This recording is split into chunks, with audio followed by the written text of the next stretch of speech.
Okay, Assalamualaikum warahmatullahi wabarakatuh, and good morning to all teachers and viewers out there. First of all, I would like to welcome everyone to this Road to A Plus SPM English workshop, and I am Ms. Uzzato Akila from SMK I am the host of this workshop today.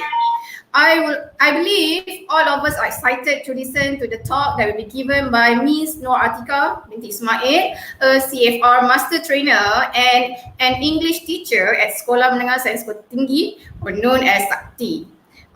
Cikgu Atika, are you there? Can you hear me?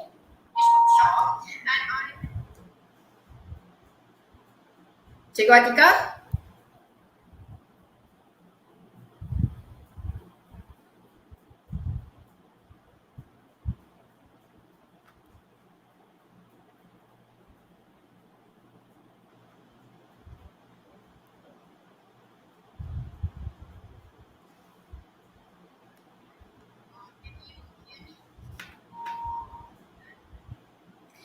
Okay, so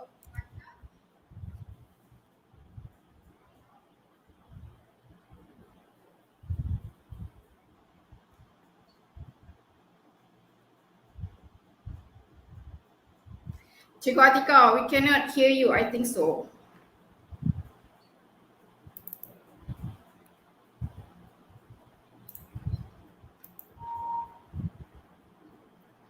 Okay, so Cikgu Atika, I think we cannot hear your voice on the mic there.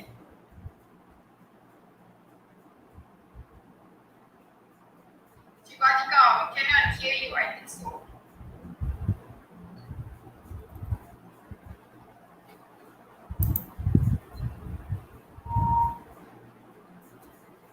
Okay, so Cikgu Atika, I think we cannot hear your voice on the mic there.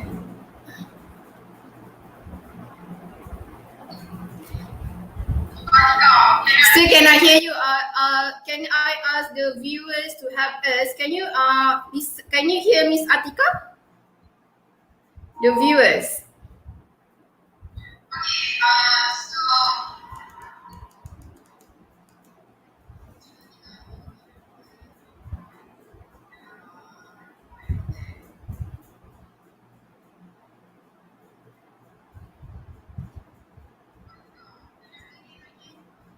we cannot hear you, Miss Atika.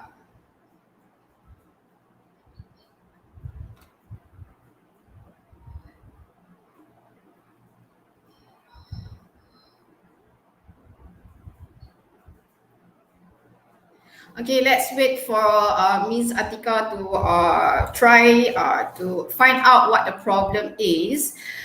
Okay, so we're waiting for her to find out whatever problem she has right now. I'm going to continue with my introduction about her. Okay, so now before we begin, I would like to highlight some main achievements by our special guest here. As you can see, okay, if you can see my slides here.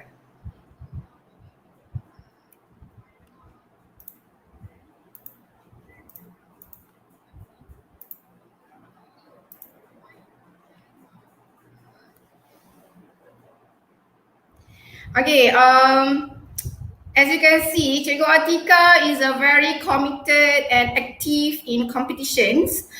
She was a judge for several national and district level competitions such as Scrabble, Parliamentary English Debate Competition, Swinburne Sarawak Inter-School Debate Competition.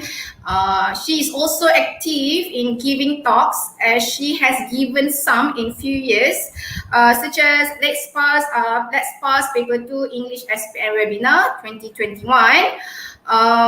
Also, some question and answering technique for Paper 3 and SPM since 2018 at several schools. And she's also a certified CEFR Master Trainer since 2015. She also has she is also a published author since 2018. So if you encounter any of her journal or articles with the name written no article by Ismail, and you know it's her. Okay, before we begin, just a gentle reminder. Our objective for today is to expose students to the current SPM format. Definitely, we are following the CFR. Also, to give insight into some question answering techniques. We are going to focus on speaking and writing components for today. Before we begin, just a gentle reminder to the viewers out there. If you have any question or doubts, feel free to write at your comments below, and if time permits, we shall go to the question, hoping Miss Q could clear them all. Okay, I shall pass my cue here to Miss Q. Miss Q, you may start now. Still cannot hear you, Miss Q.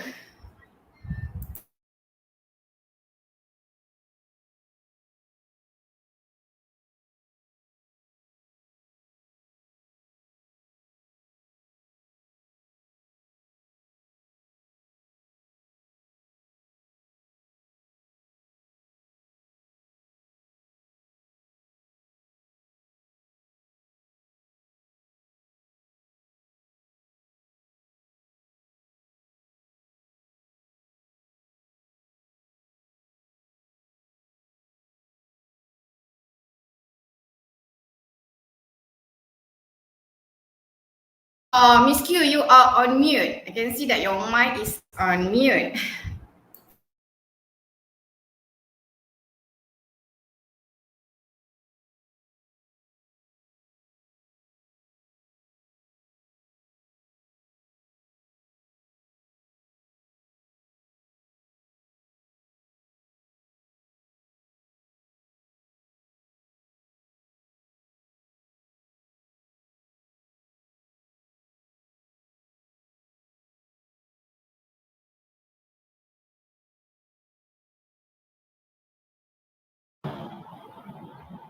Okay, can you hear me now?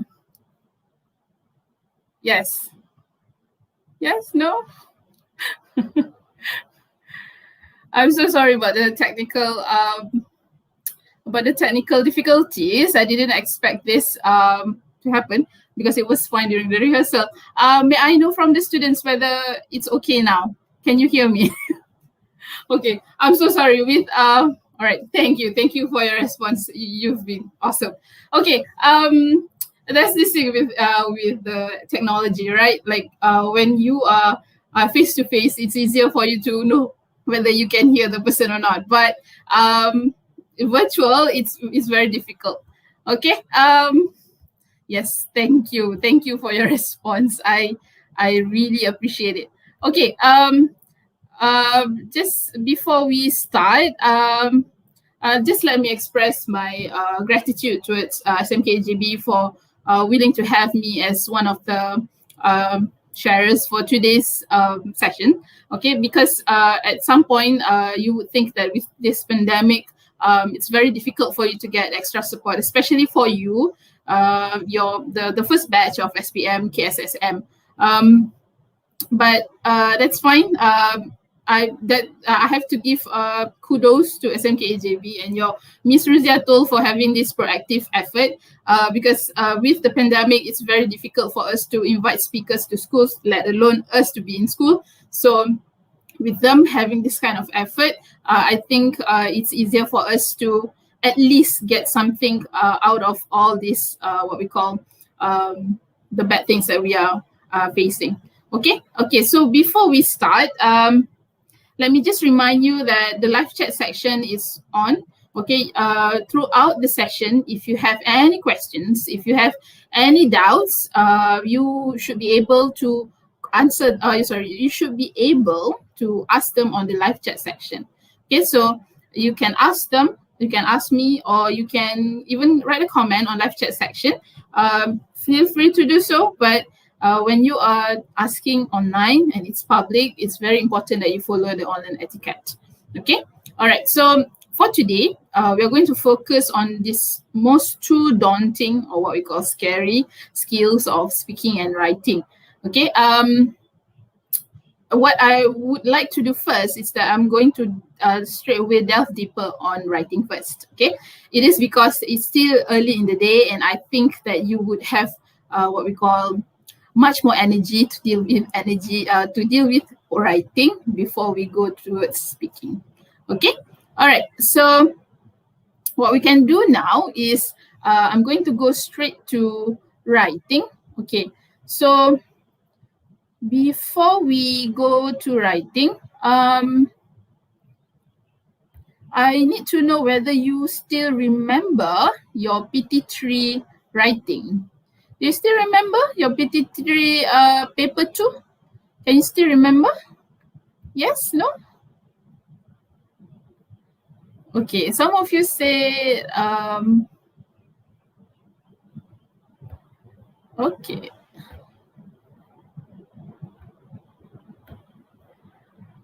Okay, Kamarina said, yes, she still remembers them. Good. I think that's going to save us a lot of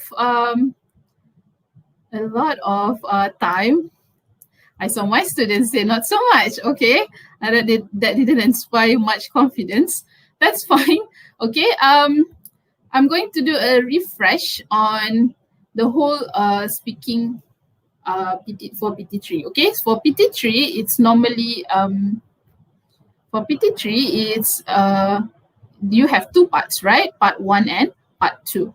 Okay, so when you have two parts, but for your SPM, you already have 3 parts. Okay, so for the first part, the short essay, it's going to be for 80 words. You are only expected to write 80 words, and then it's going to be about short message or short email, and you have to write a specific task. Okay, so for this part 1 short essay, it really looks a lot like your PT3 part 1. Okay, so you just have to write short essay, short message normally, and it's all for 80 words. Okay, after that, you have part 2, which is factual essay.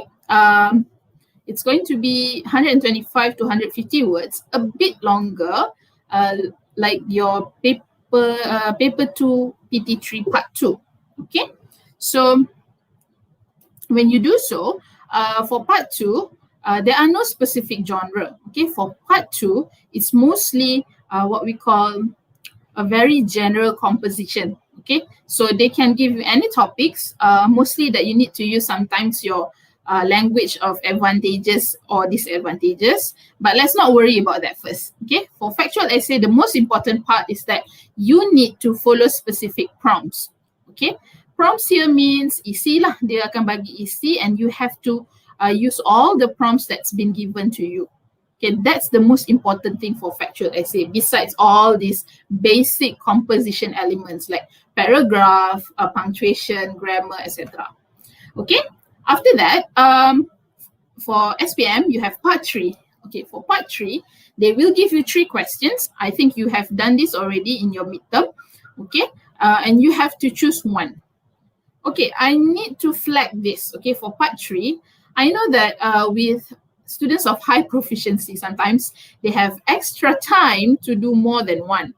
Okay, what I would suggest as an examiner is that you stick to only one. Okay, do not attempt to do more than one, because if you do so, it will appear that you didn't understand the question. Okay, so if they ask you to write only one, only choose one, just write one essay. Okay, I hope that's clear. Okay, so for part 3 is the longest part of the essay. It's 200 and 250 words, and it is very different from part 1 and part 2. Okay, for part 3, they have specific genre. Okay, specific genre means jenis lah, jenis essay. Okay, for normally, I think when KBSM or sometimes your teacher or even me is guilty of using the word format. Okay, for CFR, we don't use something that we call format anymore. Okay, because format states is as it's something very rigid. For CFR, KSSM English, they don't have something that is very rigid for you to follow. They just want you to follow certain structures that are quite loosely, okay, that are quite easy to follow in order for you to achieve the communicative achievement that they expected you to do lah. Okay, so for part 3, there are 5 major genres that you need to look out for. Okay, all these 5 genres you should have been learned by now. Okay, 1 is story. Number 2 is review. Review could be a film review, or could be what we call holiday review. Okay, or the third one could be a report. So the report for CFR is different from KBSM. Okay, for KBSM, the report is a bit what we call lengthy, and it doesn't look like a real report. Okay, but for CFR, fear not, it's mostly on basically the structure of going from number 1 to number 2, number 3, and then number 4 and number 5. Okay, they are numbered, and you need to use headings. Okay, that's for report. And next one is article. Article also follows a very what we call basic composition rule. And last one is formal letter. Okay, all of this genre will be delved deeper by me as I go along. Okay, so far, before I move on to the how do we mark your paper, any questions? Okay, I'm looking at the live chat section right now. There's no questions so far. Okay, if you don't have any question, I think I can move on to the next slide. Okay, so when we mark your essay, we have 4 aspects that we focus on. Okay, the first one is the content. Okay, did you write what you were asked to write? Okay, for CEFR, it is very important for you to fulfill the task given. Okay, meaning to say, you need to be able to know what is it that you are writing. Okay, you have to fulfill the task, fulfill the need of the question. If you didn't, then it's very easy for us to penalize you for your content. Okay, so I think for SMK-AJB students and even for Sakti, content should not be a problem to you. I mean, it should not be a problem to you to get a full band 5. Okay, now let's move on to communicative achievement.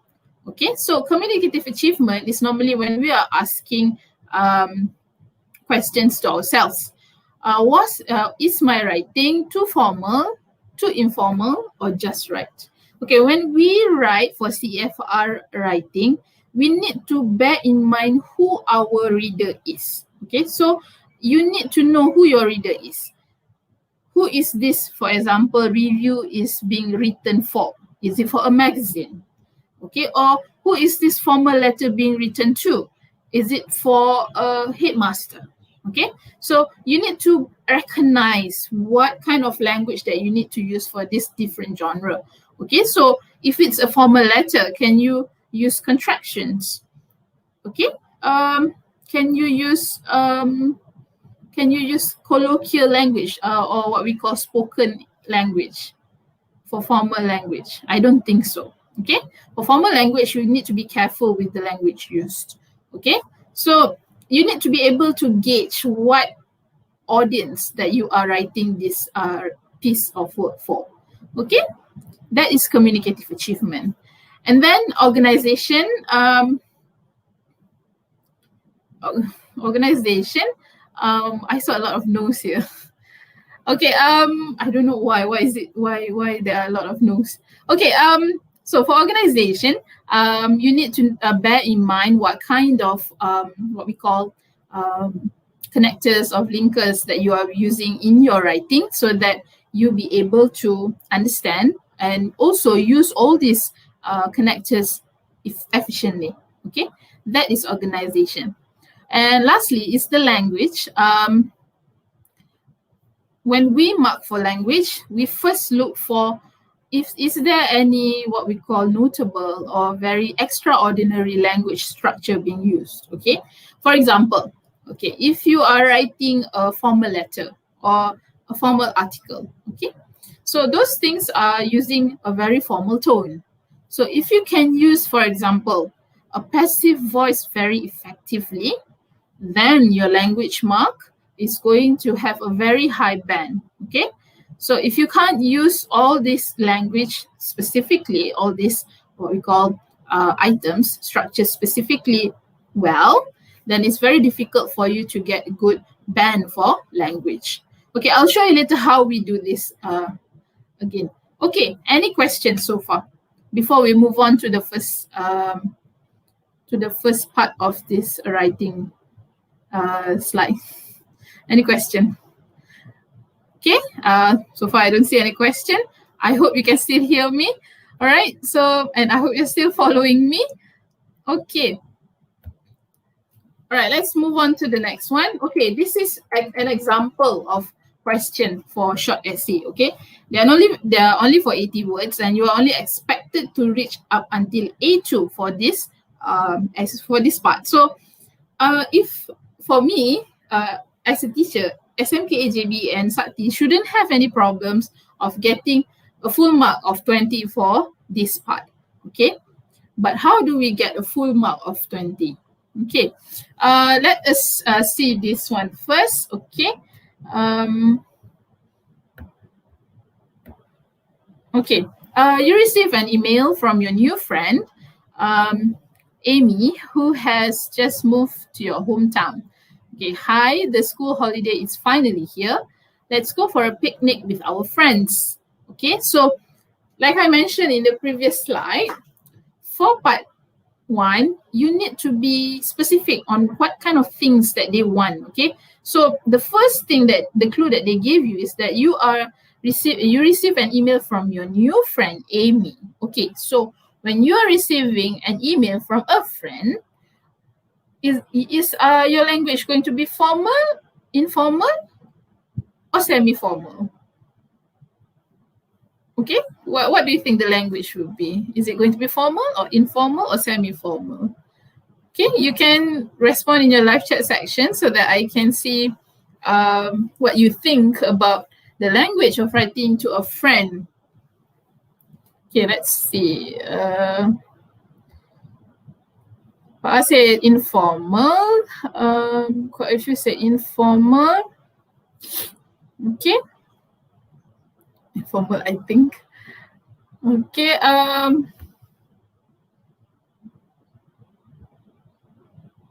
Okay, Nurafika says informal. Okay. Maisara said informal. Okay, very good. So most of you've got the clear idea of what kind of language that we are using for a friend.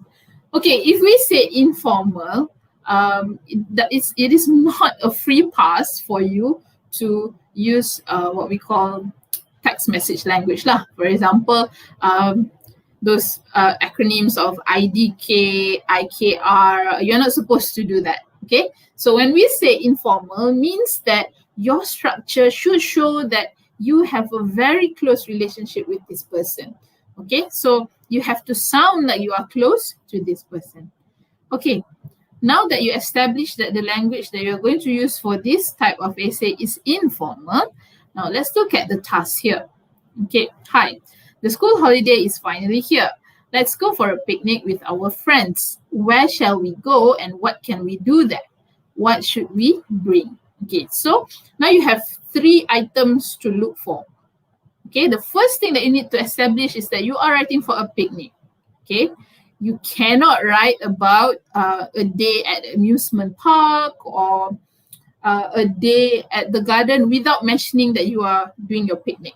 Okay, so whatever it is, whatever place that you chose to have your picnic has to show somehow that you are doing picnic things. Okay, for example, in this case, activities that you do there and what are items that you bring to this picnic. Okay, right. So after this, okay, after you understand all this, let's look at how you should write your short essay. Okay. Now let's look at this one together. Okay, this is a sample essay. I really hope you can read them. If you can't, you can screenshot them and then we'll do this together. Okay. Right. The first one. Hi, Amy. I'm so glad that you have brought this up as I had nothing planned for the holidays. I'm totally excited and I know just the place for our picnic. It will be at Central Park just beside its road. We could also play ball there as the park is huge. Don't forget to bring an extra mat to place our foods on just in case I lost mine. Don't forget about the supplies. I can handle them, though you could bring some snacks if you would like to. The more, the better. I was also thinking that we could have Jack and David come. It will be more fun with them around. All right, do update me if something comes up. Bye. Okay, now, because this essay has been established that the content is 5, this candidate has written what we call enough content for this particular task. Okay, now let's look at the communicative achievement. What about the tone? Okay, what band do you think that this candidate is eligible to have? From band 1 to 5? How much? Which band that this candidate can get from this essay for the communicative achievement, the tone, the register? Which band? Band 1 until band 5. Let me see from the live chat. Band 1 until band 5 for this one. Which band do you think the communicative achievement for this sample?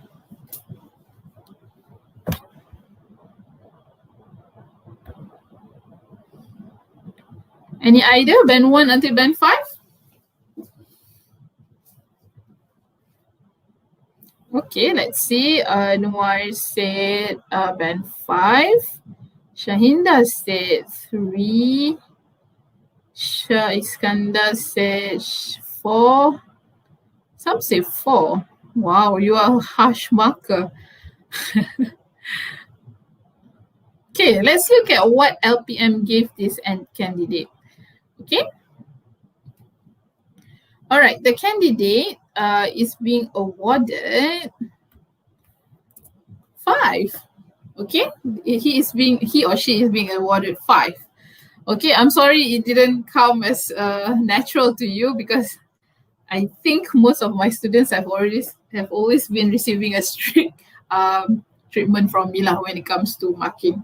But it's for the better. All right, so it's all for good reasons. Okay, so for communicative achievement, this particular student is being awarded 5. Do you know why he got 5?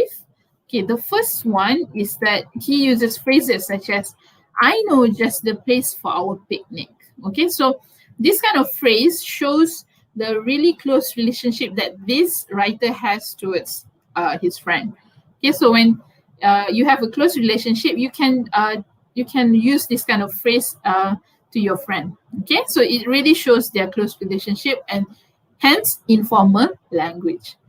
As you can see here, they need not to use a very what we call those acronym like IKR, IDK to show how close they are. They use specific phrases like this. Okay, and also this person used, we could also play ball. And it shows that they are being very casual with each other. Okay, now let's look at the organization. Okay, how much do you think that this person get? Organization for O. Okay, organization. Okay, how much do you think this person get for organization? Band 1 until band 5. How much do you think?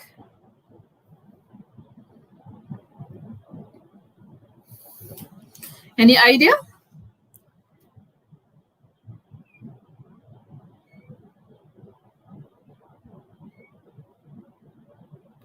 Okay, let's see. Okay, 5. Some say 4. Some say 5. 5. 5. Some say 4. Okay. Okay. Let's look at let's look at the band that the LPM gave this person. Okay, very good. Okay, the LPM gave this email as a 5. Okay, the organization here is although they're not using the clear besides, furthermore, the reference or the connectors that's been used, it's very clear. Okay, so it will be at Central Park. I can handle them. So it will be at Central Park means that it's talking about a picnic. I can handle them means that it's talking about supplies that previously mentioned. And also, all right, do update me. Okay, so it refers to whether or not this receiver wanted to come with him or her or not. Okay, so C is already 5, communicative achievement is 5, organization is 5. What do you think the language mark would be? What do you think the language mark would be?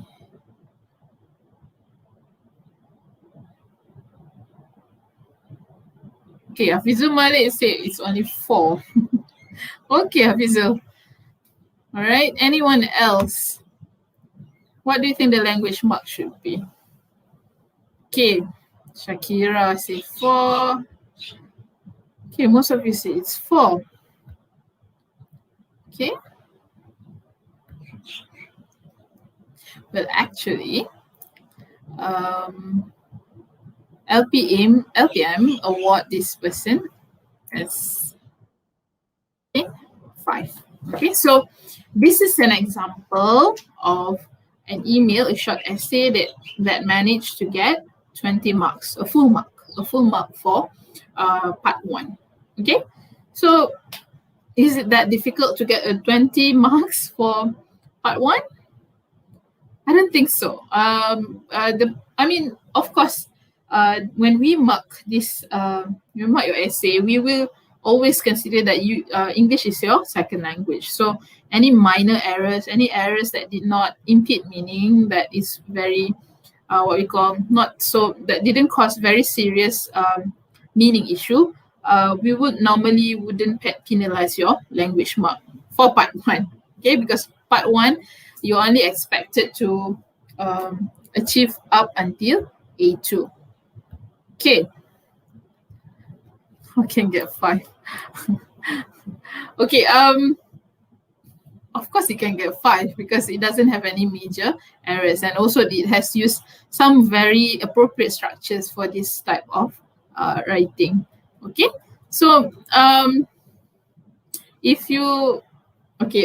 know that sometimes your teacher or even me, I'm guilty of being strict when marking your essay because we want you to do good. Okay, so it's fine if you think that this essay did not qualify for 20 marks, but for LPM it is. So it's a good sign that you don't have to worry so much when it comes to part 1. Okay, as long as you follow the task very well, you answer the questions, you use the appropriate structures, appropriate formal or informal registers, you should be fine. Okay, all right. For part 1, easy peasy lemon sleazy. Okay, all right. Let's look at the next slide.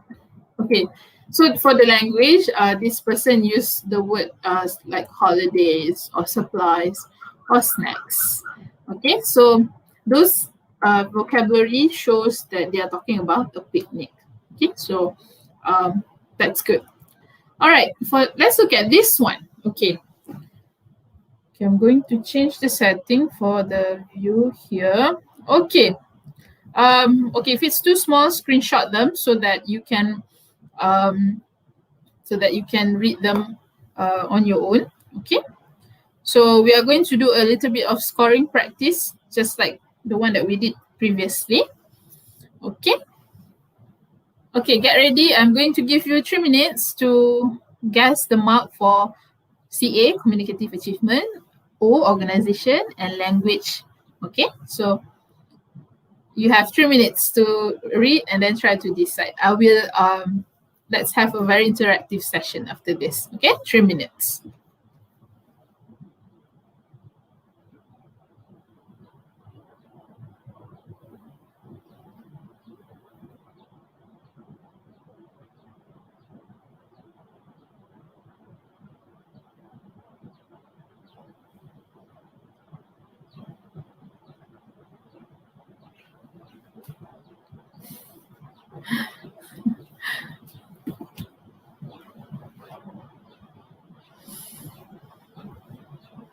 Okay, so okay, some of you are already very quick. Okay, let's look at CA first. Ain Farhin say the CA should be 5. Okay, let's look at what Noir said.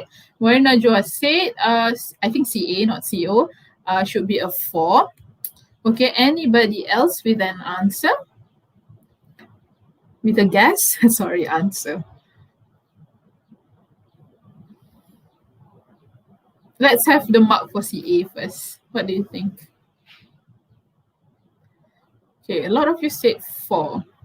Okay. Some said 3. Okay. Okay. You've got a very fun avatar there. Okay, let's look what did LPM give for this one. Some of you did it right. Okay, the CA is 4. Okay, so the CA here, the Communicative Achievement, the one that that we look at is the phrase like this. I think there can be a perfect place and fresh environment. So these two structures show that it's very appropriate of this email to be given a band 4. Okay, so that's two structures there. How about the organization?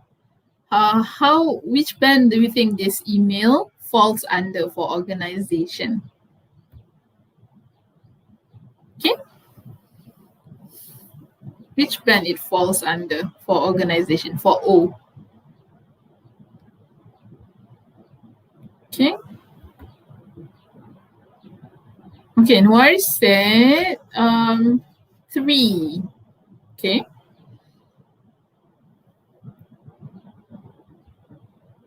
Some say 4. Okay.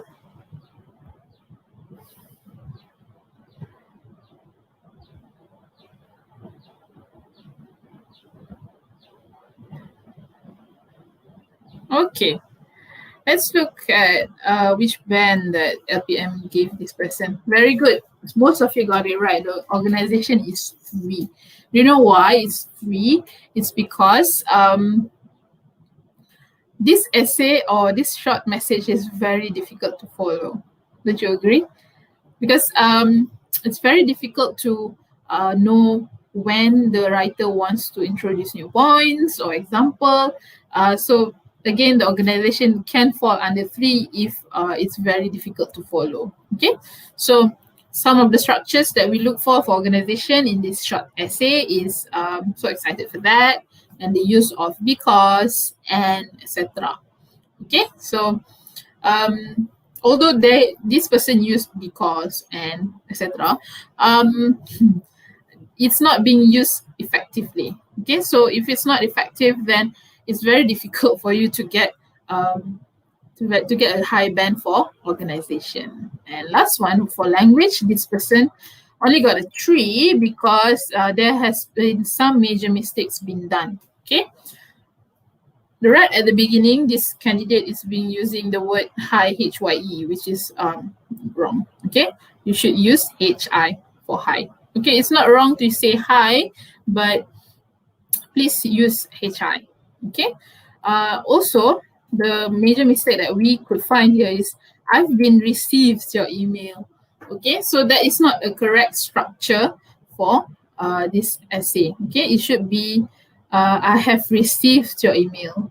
If you want to use been, you need to use I've been receiving your email, and that is a different meaning altogether. Means that you have been receiving a lot of email from this person, and this person has been emailing you like a crazy stalker, and you just respond the email now. Okay, only once you respond the email. So this is a major mistake, error from the candidate. And also, I would to join you. Okay, this one is such a pet peeve of mine. Okay, when you use the word or modal, you use would, will, shall, should. Do not put to after that, because if you use modal, the verb after that straight away become basic form of verbs with no ing or ed. Okay, so that's one big mistake there. Okay, so before we go to the second part, okay, let me change it a bit.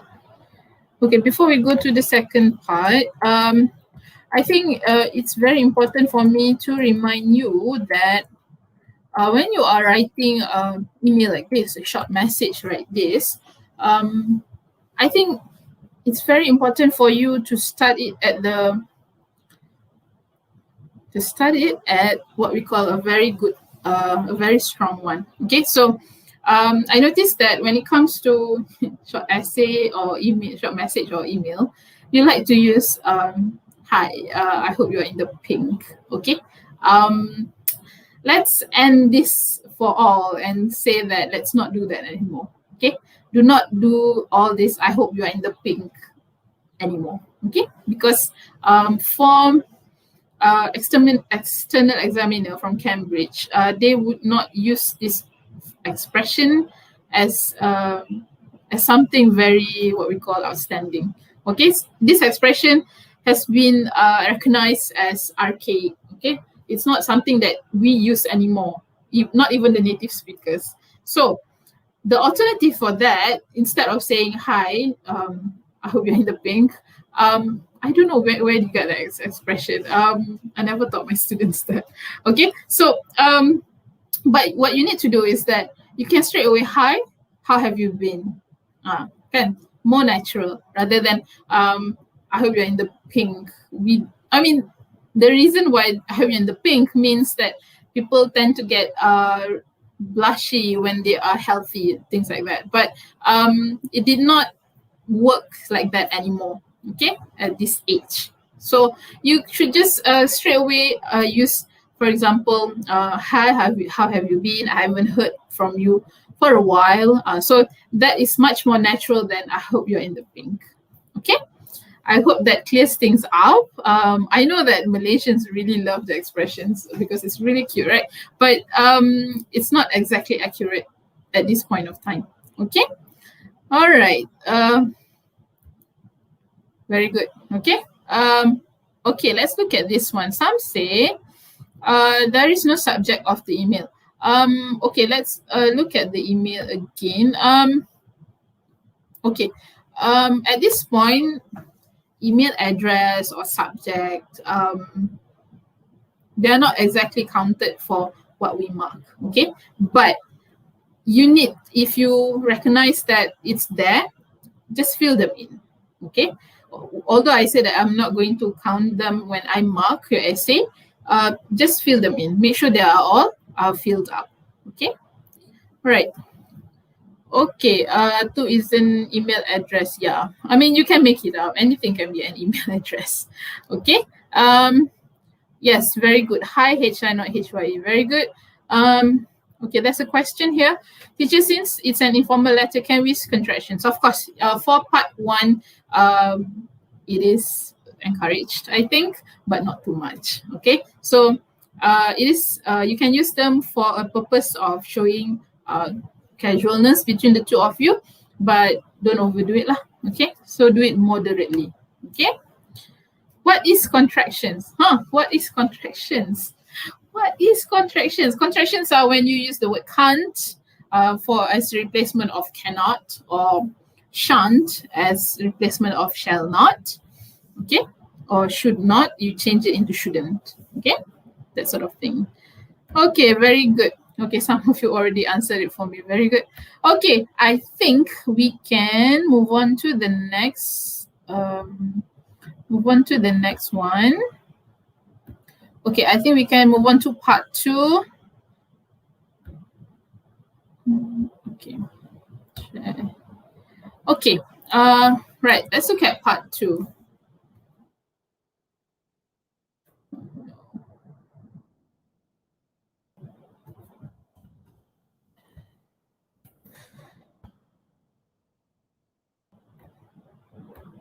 Okay. Can we? Okay, let's look at part 2. Okay, like I mentioned previously, for part 2, there is no such thing as a specific genre for this one. Okay, so when you are answering for part 2, if you want to revise for your SPM, I think you can look back at your textbook and then look back at essays where you do, for instance, essays of advantages and disadvantages. That is one of the examples of tasks for part 2. Okay, so part 1 is 80 words, part 2 is 125 to 150 words. Okay, so an example of task for part 2 is that your class has been discussing how they spend their money, and your teacher has asked you to write an essay about what you would spend your money on. Okay, awak nak belanja duit untuk apa? Okay, in your essay you should write about what you would like to buy or reasons for your choice and where do you usually buy these things. Okay, and then write your essay using all the notes and giving reasons for your point of view. Okay, now so for this part of essay, you need to be able, as you can see, there are 3 prompts there. What would you like to buy, reasons for your choice, and where do you usually buy these things? Okay, if let's say you just write about, you straight away, you didn't have any introduction, you didn't have any what we call something to lead the readers on, you just straight away answer, okay, you see this essay, just answer, I would like to buy a laptop because a laptop is important for my learning, and I will buy laptop for I will buy laptop at Lawyat Plaza, for example. Okay, so do you think that you can get 20 marks by just doing that? You already fulfill all the prompts there. Do you think you can get 20 marks just by writing that 3 sentences? Do you think that you can get 20 marks? Yes or no on live chat section? What do you think? So you get this essay and then you straight away, I would like to buy a laptop because a laptop is very important for my learning and I bought it in Loyat Plaza. Very good.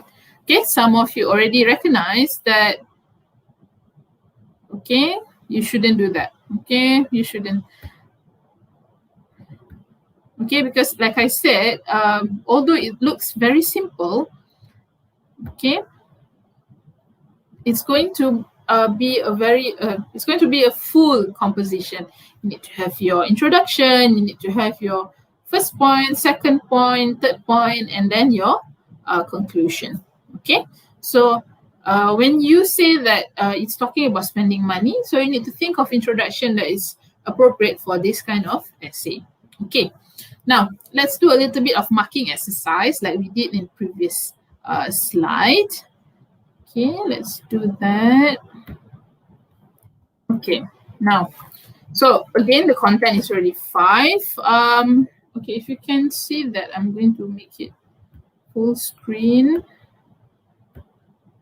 Okay, if it's too small, you can screenshot it and then we can do this together. Okay, so it's established there. The content point is band 5. What do you think the communicative awareness would be? How much would that candidate get for communicative awareness for this essay? Is it a 4, a 3, a 2, or a 1?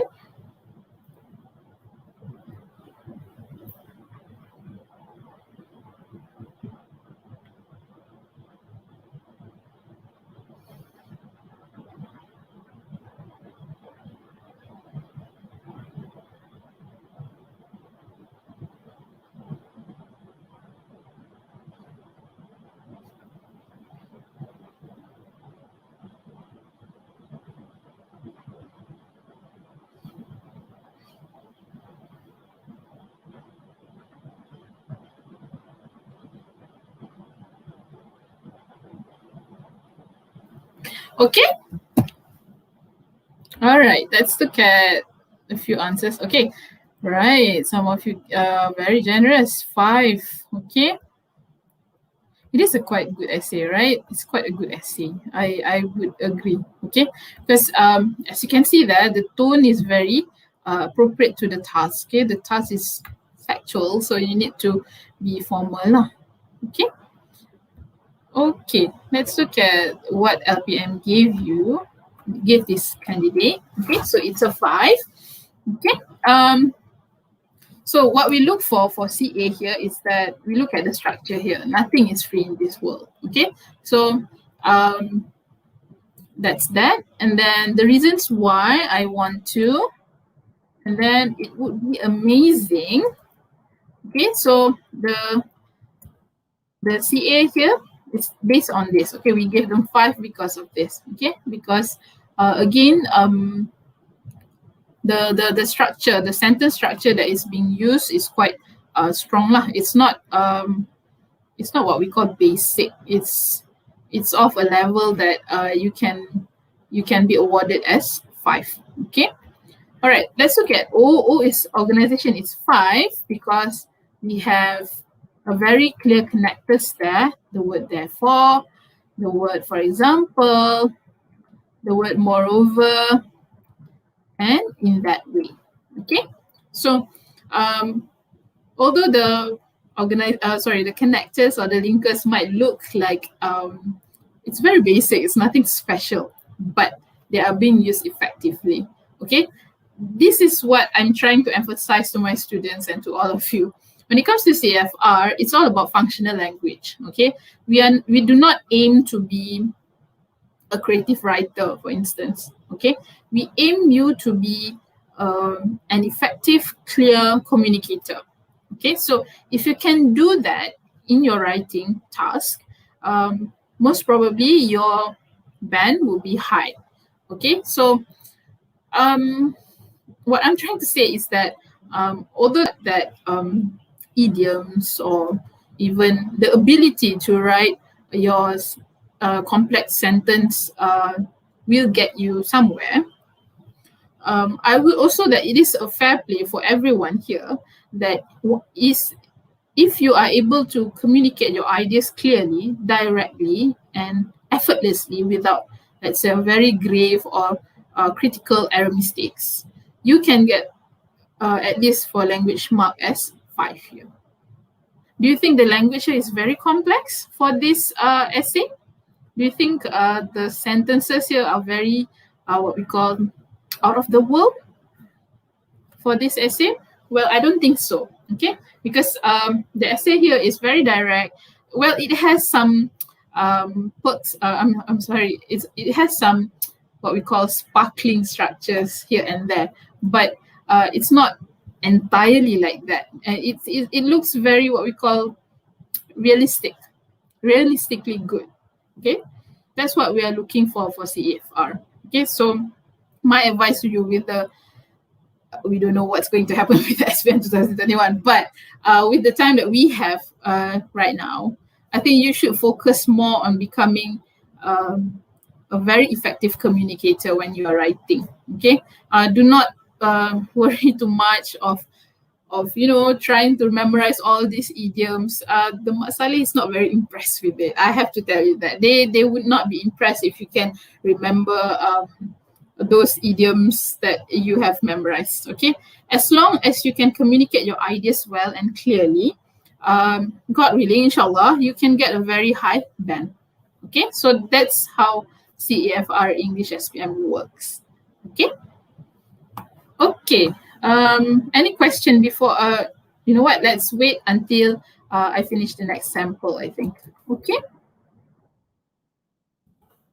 Okay, so the language that is being notable for this one is we all need money in order to buy something that we like. Okay, that is a compound sentence. Okay, we all need money in order to buy something that we like. A compound sentence, but a very simple one. Okay, we don't have to write very what we call fancy schmancy kind of structure. Okay, we need to use it wisely. Again, very clear and direct. And as for me, if I have money, okay, this one is a bit it's a bit complex because this person is using conditionals. If I have money, I would. So if you know how to do that, and also sometimes your passive voice is very good, show it off. Okay, show your strength. Do not waste time on things that you are not good at. That's my advice. Okay. All right. So let's look at this one. Okay, this one is a bit different from the previous script because the previous script we have quite a strong writer lah. Okay. Okay. So for this one, this candidate, he or she only managed to get a content point of 3. Okay, this person only did what I mentioned just now. Okay, the reason why you must to save money. Okay, because we can buy anything with this money. Money can make you survive when you to buy a thing that you must have. I would like to buy a pair of shoes because, okay, because outside then have any logo or any brand that make me so interested about that. Okay. Okay, the design about any type of shoes has a unique design. Okay, and the quality is not same. Okay, I usually buy this thing at shop or I search an online shopper. It's have a different price between buy at the shop and buy at the online. Okay, so for this one, communicative achievement is 3 because again, the language here is not very clear. So if this is the kind of language that you are having now or the kind of writing that you do, you need to improve your clarity when you are writing. Okay, be as direct and as effective as possible. Okay, for this person, this candidate, it's a bit what we call beat around the bush. Okay, they are not very, he or she is not very clear. Okay, so we can give the mark for 3 for this one lah. Money can make you survive. Although the spelling for survive there is wrong. Okay, organization is true because again, it feels like the whole essay is like a run-on sentence. Okay, so although it's very not what we call very organized, we still give them 2, this person 2 because they use the connectors such as because. About that, we still consider that, although we would like about what. Okay, but then about buying shoes lah. That's the meaning of what this person is trying to say. And this thing is the pair of shoes. Okay, although it sounds very simple, we still award this person band 2, and the language is 2 because again, this one is what we call a run-on sentence. I would like to buy a pair of shoes because outside they have any logo or any brand that make me so interested about that. Okay, so you need to read it again and again to understand what the writer is trying to say. Okay. Okay, any questions before we move on to part 3? Any question? Okay, any question for part 2?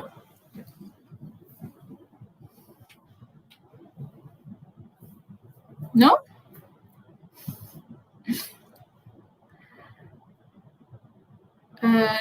No question?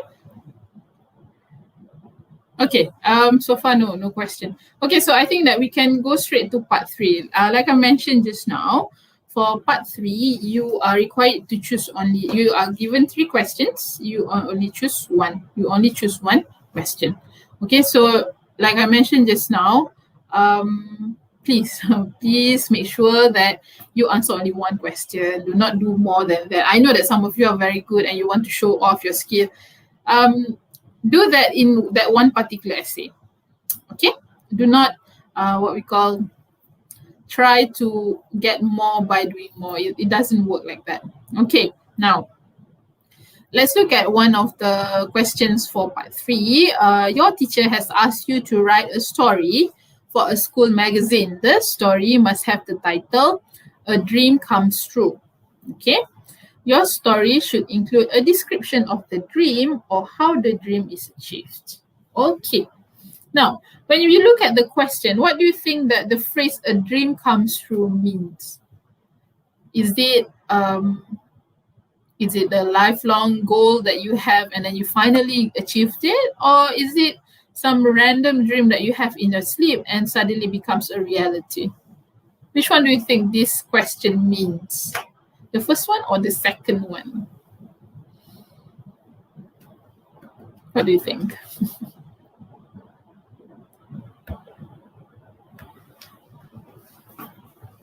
Okay. Well, obviously, the second one. Some of you said the second one. Okay. That's this thing about this kind of question. It's actually the first one. Okay.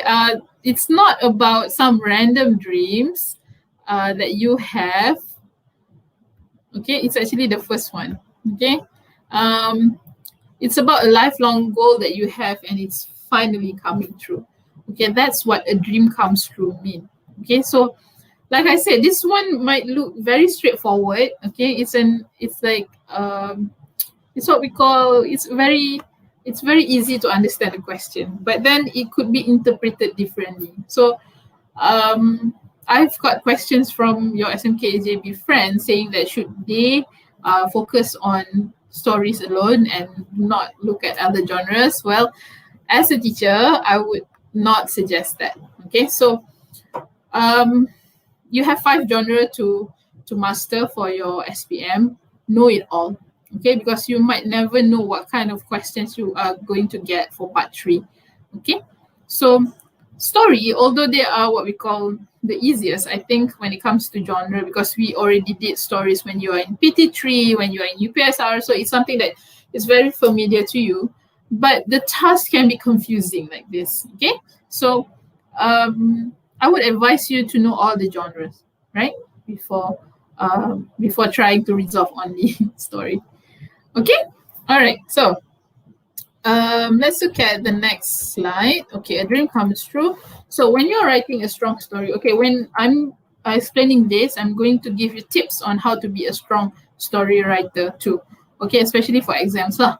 Okay, so when you're writing a strong story, you need to follow a complete plot. Okay, complete plot means that you need to have your beginning, your rising action, climax, falling action, and as well as your resolution. Okay, so I know that some very proficient students, they will follow, sometimes they like to do flashbacks and then going forward and backward with their stories. Well, if you're crafty, if you're proficient, go right ahead. But if you're not there yet, if you're not at the level where you can play around with the plot like that, I would suggest you to follow a very smooth, complete plot so that it's easier for the the marker, examiner, to understand your story and mark your work. Okay. Also, bear in mind that you have to be consistent with your past tenses. Okay. You need to be able to use past simple, past continuous, past perfect consistently throughout the essay. Okay. A strong story will have a very high level of consistency when it comes to past tenses. I mean, sure, when you are using dialogues, you need to use direct speech and you need to abandon these past tenses. But other than dialogues, you need to be able to use all these past tenses consistently. And last but not least, when you are writing a strong story, you need to be able to show the reader what you are trying to say. It means that you are making sure that these readers are able to experience the imagery or visualization of what you're trying to say. Okay, you're not simply just telling me what's going on. You are also showing me, giving me time to what we call imagine. Okay, to imagine, to have like some sort of what we call experience with you when we are reading your story. Okay. All right. So what I say for complete plot is that you need to have all these elements of stories. Okay. Okay, so you need to have exposition. Exposition is the beginning of the story. This is whereby you okay, later I'll answer the question. Okay, exposition is setting time, place, society, and also you introduce characters at the beginning. After that, you would have a rising action. A conflict between characters starts to emerge or starts to happen. Okay, so when it's rising action, the conflict is not at its peak yet, not yet. It's still what we call brewing. It's still happening. It's happening, but it's not that intense. After that, you move on to climax. Okay, so the climax is actually the most dramatic point. Okay, the conflict and tension intensifies, and then this is where the turning point happens. Okay, and then after that we have falling action. Conflict starts to resolve. So all this intensified conflicts at the climax will be resolved at the falling action. We'll find its resolution. We'll find its solution, not resolution, and then it starts to dissipate lah. Okay, the intense situation will become less intense, and also having loose ends to be tied up. And lastly is the resolution. Resolution is where the closure for all the characters involved. Okay, now I have one question here. Okay, teacher, can we get high marks even though we don't use bombastic words and we only simple and straightforward sentence? Okay, the key for CFR, like I mentioned just now, it's not bombastic words. It's the words appropriate to the task. Okay, for example, if you are writing a horror story, right? So when you are writing a horror story, we don't expect you to be able to use words such as I don't have any words on top of my mind. We don't expect you to use words of out of the world. You can use just word like, for example, a chilling night where everyone just sleeps and I'm the one who's only awake. Okay, so even with that kind of structure, that would allow you to get at least a band 4 for language. Okay, but then again, with the discretion that you are able to use that without any mistakes, for example. Okay, of course you can get high marks even you don't use bombastic words. Of course you can, but it has to be appropriate to the task that you are answering. Okay, you don't, like I said, you don't have to know. I mean, of course it's helpful to you to know big words, but what use would it be if that big words are being used wrongly? Can do you understand what I'm trying to say? So of course you don't need all these bombastic words if you can use all these small and direct words effectively. Okay, okay, very good. Okay, using the right words. Yes, right words for the right task.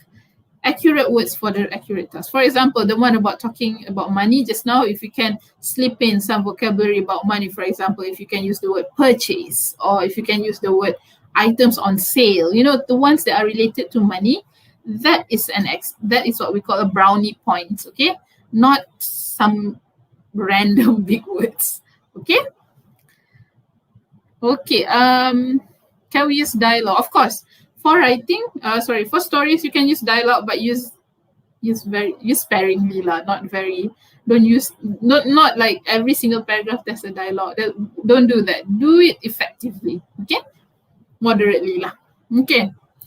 Do you have any tips on how to not write over the word limits? You can write over the word limits. That's not a problem for CFR, but make sure that the over limit words, the over limit words that you have is effective. Okay, or you didn't go beyond the time given lah. Okay, it's not a problem to write over the word limits. I have to say that, but make sure that you plan your time wisely. Okay,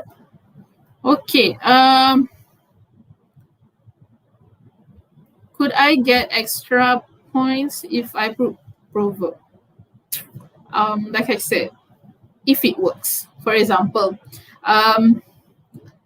if you are talking about money, okay, and then you say that you like to buy clothes because you're into fashion, and then you use idioms like clothes don't make the man or something, it fits like that, then it's fine. But if it's such a random thing and it didn't really fit in with the task, then I would suggest it will not give any difference to your marks. Okay, it cannot be random. It has to be befitting to the task. Okay, brownie points is like a merit lah, a tick. a small tick that we give if you use appropriate vocabulary for that appropriate task. Okay. Out of context words. I'm not sure what you mean by that. Later I'll revisit that again. Okay. Okay. I think that's only the questions that we have for this one. I think we can move on now. Sorry, 11:40. Huh. Okay. Part 3. Okay. Okay, so this is the example that I have to answer this question. Okay, exposition, we are talking about Ahmad. Ahmad is a small town boy, born and raised in a traditional Malay family, always dreamed of becoming an artist. He wanted to be like Banksy, very famous pseudonymous artist in London. Okay, so resting action, no one in Ahmad's family neither understand nor support his dream. Ahmad's father wanted him to take over his sundry shop. And then Climax, Ahmad was commissioned to create a satirical piece for a newspaper. Ahmad's father strongly opposes the idea. Ahmad left his family. And then Falling Action, Ahmad became a well-known artist. Ahmad's father finally accepted Ahmad's dream. And Resolution, Ahmad published a series of art pieces of his life in a Malay village. Okay, so this is what we call planning when it comes to writing your story. Okay, so this if with practice, you can produce this in 5 to 8 minutes. And the reason why I want you to plan your story is that students sometimes they lost their train of thoughts when they are writing without plan.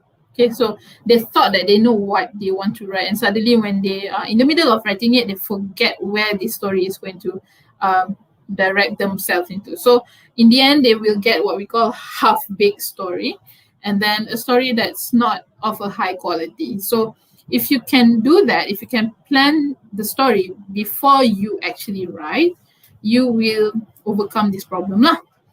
Also, if you start to plan, this is the phase where you will realize whether you have what it takes to finish this task or not. So if you can't even plan for this story, you need that's an indicator that you need to move on to the next question or need to choose another question to answer rather than sticking and wasting time on writing the story question.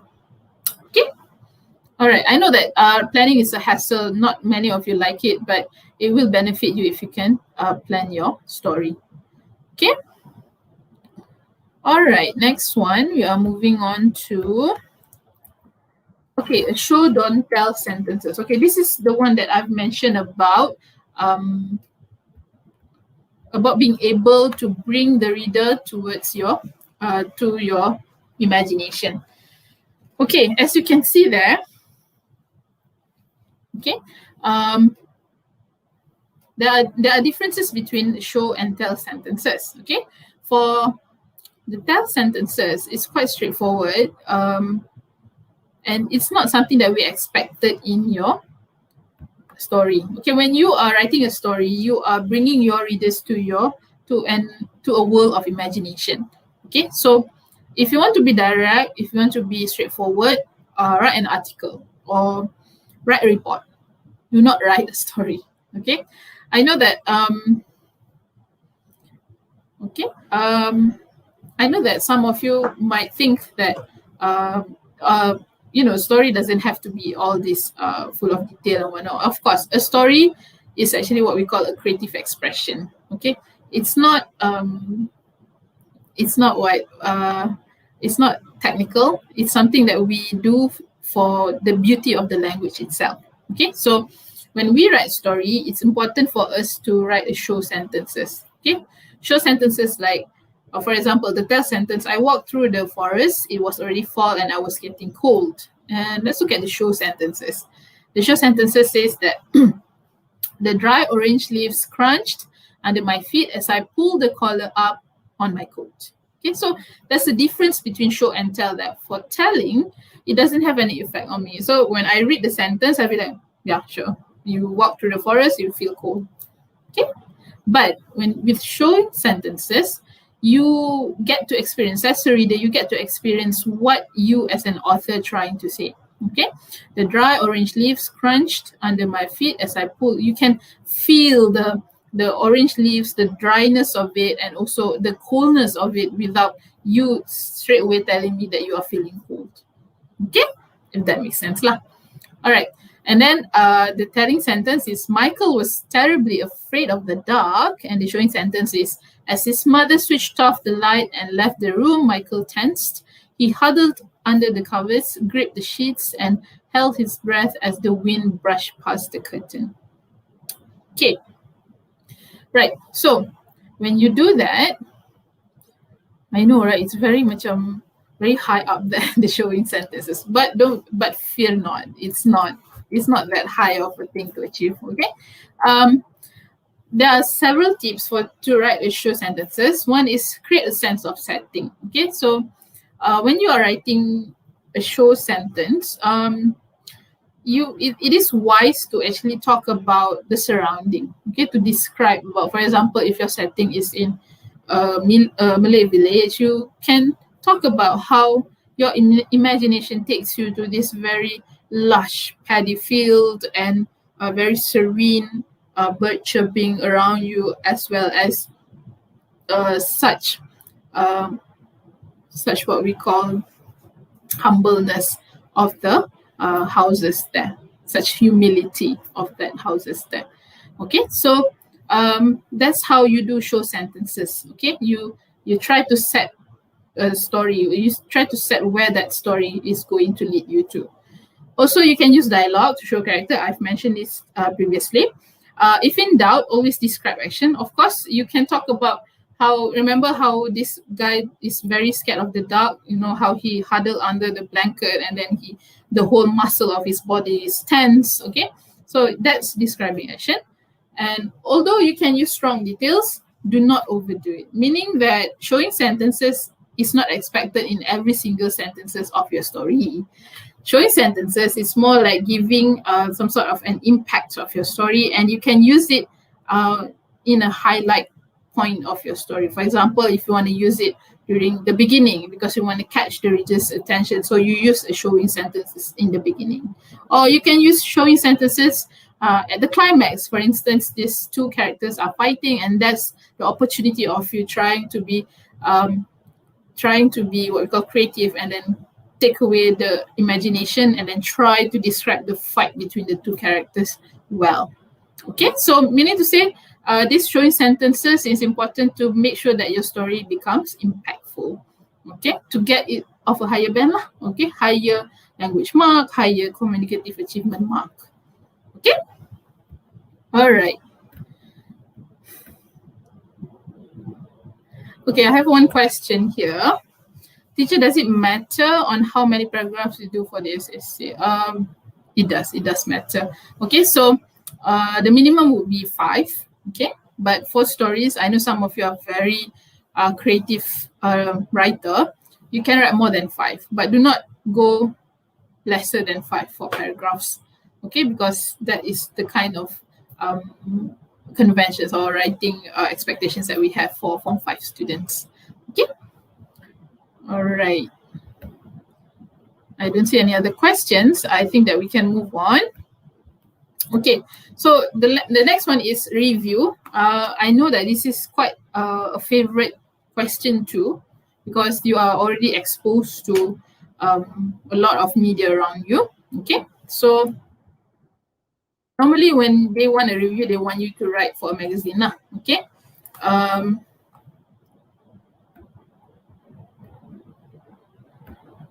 Okay, so the magazine is consider who you're, okay, so when you're writing for a magazine, you have to consider lah, again, formal, informal. As you can see, that's very important when it comes to CFR writing. Okay, you have to know who you're writing for. Okay, also tenses. Okay, and also movie review. You need to know what kind of vocabulary related to films lah. For example, genre of films. You have, okay, can you give me examples of genre of films, class? I know I've been talking a lot, so can you give me examples of genre of films that you can think of and share them on live chat section? Any genre that you can think of for movie.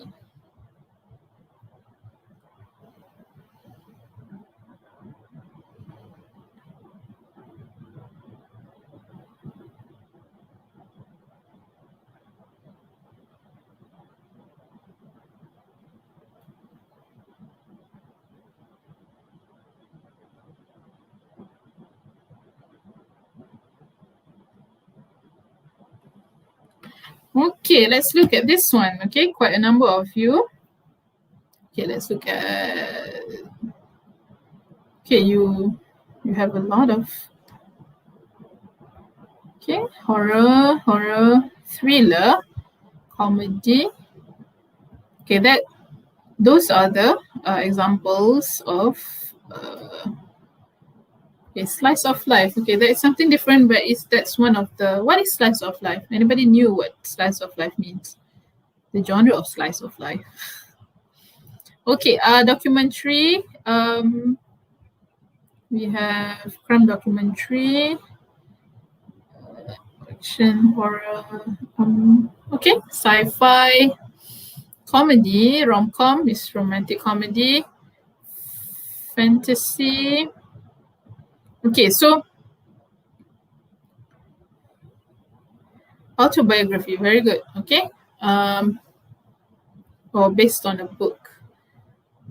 Based on a book is adaptation. Okay, normally when we say based on a book, it's adaptation. Okay, so those are the kind of vocabulary lah we expected from a movie review. So when you try to review a movie, you will use this kind of vocabulary to show the appropriate vocabulary needed to get the higher mark band for language. Okay, right. So let's move on. Okay, say what you enjoyed about the movie, meaning vocabulary to help you describe, meaning to say when you want to describe a movie, you need to be able to understand there are parts of the movie that you need to explain, like beginning, climax, ending, etc. Also, elements in a movie narrative, for example, narrative and cinematography. Okay, and would you recommend? I would highly recommend, and it is well worth seeing, or it's a boring movie. So, like I mentioned in all parts of my presentation so far, any types of writing that you have, that you attempt to do, need to follow exactly the task. If the task wanted you to give recommendation, so you need to have a specific grammatical structure to show your recommendation for the movie lah. Okay. Okay, this is one of the samples. Of course, when you are writing your film review, you need to have your topic. Your title. Okay, you need to have your title, and then the first paragraph you're going to talk about notable casts, directors. Okay, someone that's very important for the movie. If you don't know the name of the cast or even the directors, you can make it up. It's not a problem. Okay, because I know some of us did not really care who the actor was or who the director is. Okay, so you can make it up. It's not a problem. For the second paragraph, you can write about brief synopsis or plot and one significant highlight of the movie. So one highlight, any event in the movie that you think is the highlight, you can do that in the second paragraph. And for the third paragraph is that you're going to talk about what exactly makes this movie stood out, okay, and lessons from the movie. And last one, the recommendation lah, your final verdict and your recommendation. Okay, so when you're writing film review, it doesn't have to be positive. Okay, it can be negative too, and you can rant away in the review. Okay, so the sample that I give you is quite short, and it is from your Form 4 textbook, whereby you only expected to write 190 words. But for part 3, you need to write 200 to 250 words. So you are expected to write longer lah. For example, if it's a 4 paragraph, you need to add one more paragraph talking about the movie itself. Okay. So, in comparison with the story just now, film review is a bit technical. You need to be able to use certain vocabulary to describe the film review that you want to review. Okay, so please do that. Please make sure that you use all this genre for your movie review or film review. Okay, so besides film review, okay, we do have, when you're writing a film review, there'll be introduction, talk about the film, the title, director, and cast. Paragraph 2, brief synopsis of the film. Paragraph 3 to 4, comments of what you like or didn't like about the film, highlights of the film, and paragraph 5, general opinion of the film and recommendation. Okay, so that is the structure of a film review. Don't forget the title as well. Okay, so besides film review, we have holiday review as well. Okay, so this one is in Form 5, and I'm not sure if you have reached this yet. So of course, the review will be in a magazine or a newsletter of some sort. So you need to know, normally in review, we use semi-formal language. Not exactly formal, not exactly casual. So semi-formal. Teenagers, and then talk about place, food, activities, and what would you recommend. Okay, so writing a holiday review, paragraph 1, you need to have introduce name and location, indicate review as positive or negative. Paragraphs 2 or 4, describe and comment on the place, the food, and the activities. And paragraph 5, make your recommendation. Okay, this is the example of holiday review. Okay, place, food, activities, the one that they wanted just now, and recommendation. Okay, these are all can be accessed in your Form 5 textbook. I think it's in unit, I forgot, unit 8, I think. Okay, it's about the holiday unit. Okay, I'm going to go straight very quickly because we haven't touched speaking yet. But for up until now, for article and the next one, the report, and also the formal letter, the tone is going to be formal. Okay, it's there's no longer casual or semi-formal, anything like that. This is going to be using formal language. Okay, so when you're writing an article, you need to have a title as well, just like movie review. Rhetorical questions. What is rhetorical questions? Rhetorical questions is, for example, have you heard that something? It's not a question that you need to answer. It's something to grab your attention. Okay? And then at the last paragraph, you need to address the reader personally. And then when you are writing about an article, you need to use quite a number of adjectives. Okay? Next one is report writing. Okay. Sorry. Okay, report writing.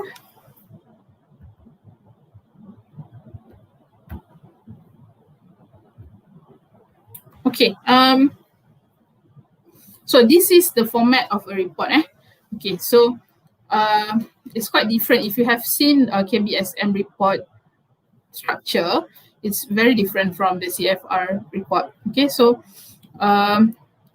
report normally would have to, from, and then subject. Okay, so the report is about your favorite TV channel, TV3, and then suggest ways you could improve it. Okay, so first one, number 1, you need to have a number and then heading. Number, introduction. And then number 2, limit commercial breaks. Number 3, more entertainment programs. Number 4, include special news. And number 5, conclusion. Okay, so when it comes to report, the one thing that makes it unique is that they have headings, okay? The number 1 through 2, 3, 4, and 5. So they have headings. So you did not necessarily have ideas for headings normally, right? So what I would suggest when you are writing a report, I think you could, what you can do is that you could write the points first, okay? And then later come back to it and then write the headings, okay? Have you written a report before, previously? Okay, if you haven't, report is something that is quite easy for you to do actually. So if you're stuck with, if you're not sure whether you want to write story or review, report is one of the things that you could go to, and it's easy, one of the easier genre to score. Okay.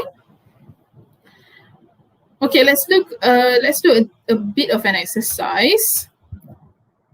Okay, let's match headings with its content. Okay, let's try the first one. Okay, a group of students from the UK are going to visit your town or city next month as a part of an exchange program. Your teacher has asked you to write a report about shopping and dining attractions in your town.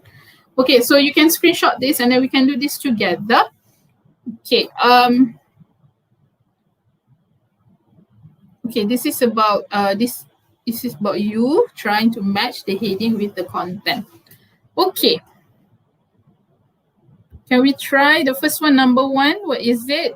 The headings is in blue. So for number one, what do you think the heading would be? For number one.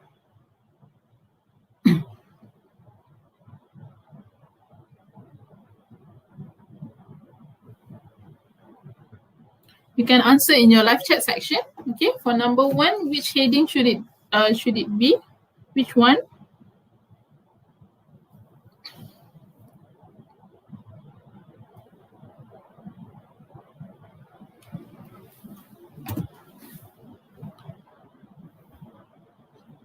Okay, number one is quite easy. The answer is introduction. Okay, how about number two? Number two, which one? Number two, what's the answer for number two? Number two.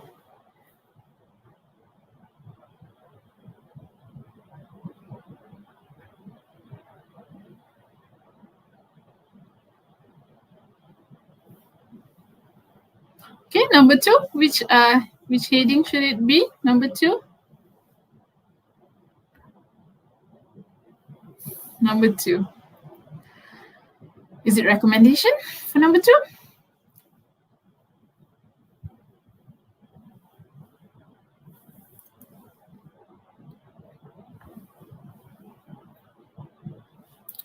Okay, let's look at answers for number two. One of your friends say where to find the best souvenirs. Okay, let's look at the second one. Okay, there, you've got it right. Okay, okay, very good. Many of you get it right. Okay, let's look at number three. Number three, what heading would it be? What heading? Number three. There's only two headings left. Okay, which one for number three?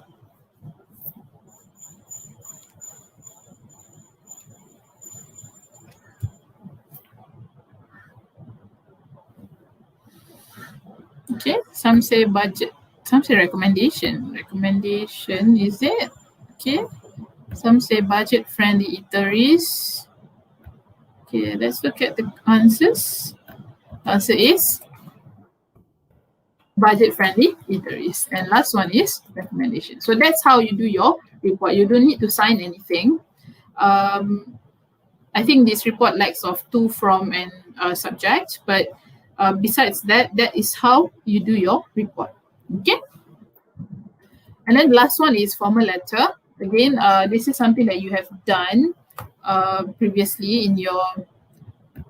Did you have that? I don't think so in your PT3, no, right? Okay, so this is the first time that you would see a formal letter. Again, using a formal language for a formal letter. Okay, greetings, dear sir, madam, dear editor. Introduction, purpose of writing. And then you have to mention if it's a response. Paragraph 2 and 3 focus on the task and provide reasons. Paragraph 4 summarize points and end letter politely and yours faithfully, yours sincerely. Okay, so this is the example of a formal letter. Okay, I mean, it's different from KBSM. For KBSM, you need to, I think you need to remember where the address is and stuff like that. But for CFR, it's not required for you to remember where the address is. You just need to know, you just need to address this, formal letter, these people, this formal greeting. Okay? You need to have points, opinions, and reasons and examples, conclusion, summarize all points, and signing off. Yours faithfully, P. Woodhouse. Okay, so everything is quite simple. You need to know who you're addressing to, and it has to be a formal greeting because it's a formal letter. And then you need to sign it off using yours faithfully or yours sincerely. Okay, so I'm giving you all these expressions of formal and informal so that you can know what to use for formal letter. Okay. Okay, so if you could look at the formal opening formula, we use dear. Okay, dear who or dear sir or madam if you don't know who you are writing to. Informal, hi, hello, or dear. Okay. Dear, you don't have to use any salutation lah for informal because you know that person very close already. Your friends can normally informal.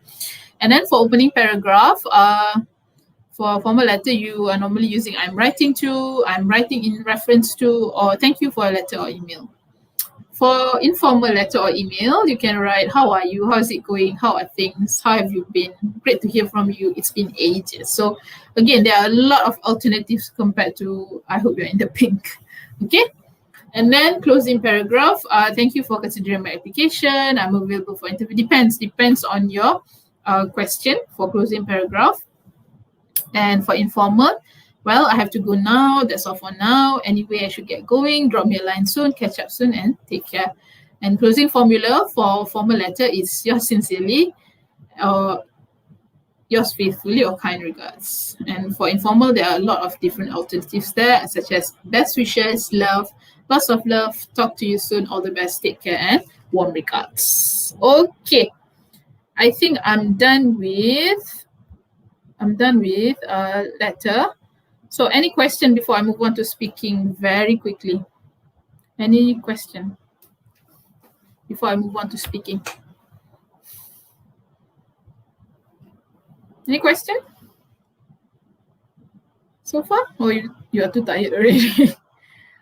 It's 1.5 hours already. No. Okay, someone just said no. Okay.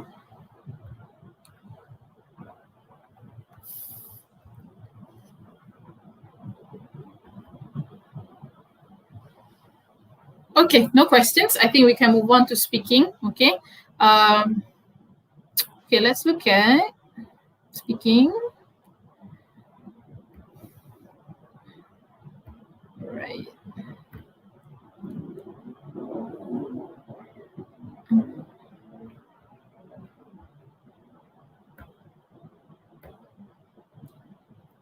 Okay, let's look at this one. Okay, I'm going to go through this very quickly because speaking is a skill. I mean, the format is not as different as with your PT3. It's quite the same. Okay, so but it's just we'll have different topics and different chunks of language that you are expected to use. Okay, so for speaking test, there is a part 1, general questions, 3 to 4 minutes. So it's more like ice-breaking question. Okay, so for part 1, this is where we haven't grade you yet. We haven't given you any marks for this one. This is just to do ice breaking, to make sure that you calm your nerves, to make sure that you are acquainted with your examiner. Okay, so normally we ask questions like what's your name, where are you from, or we talk about hobbies or food or films or TV or holidays or books. Okay, so this is the part where we get acquainted with each other. Okay. For part 2 is what we call a monologue. Monologue is when you're talking on your oneself. Okay, so candidates will be given a different topic to talk. Okay, so like in your PT3, so candidate A will have 20 seconds of thinking time. You have 20 seconds to thinking time before they start speaking.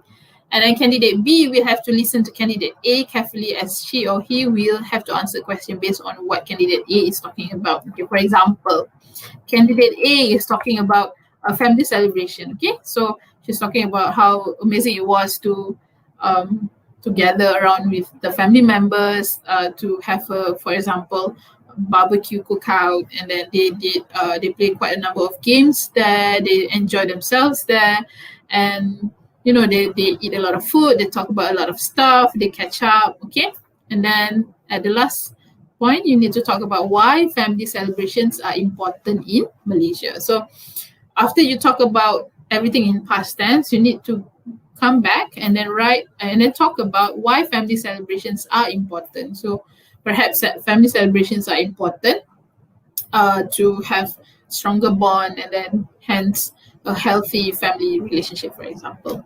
Okay, so after all this that candidate A has been talking about, and then candidate B will be asked question by examiner. Okay, the candidate B will be asked questions like, do you think family celebration is something that you would like to do for your family, for example? Okay, so you need to listen to each other, because you will be asked one question from examiner about what is it that you are listening to.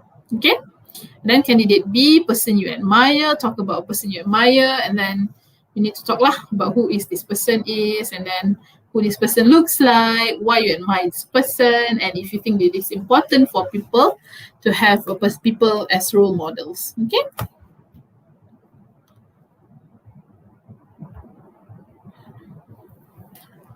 Okay.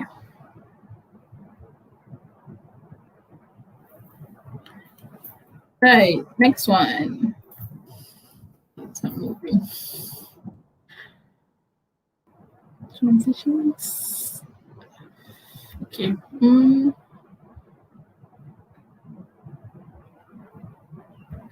Okay.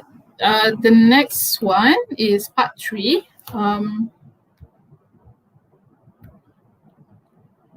Okay, part 3 is discussion with a partner. Okay, this is 4 to 5 minutes. Okay, both candidates will be shown a diagram with a question in the middle and 5 topics connected to it. I think you have experienced this during your PT3.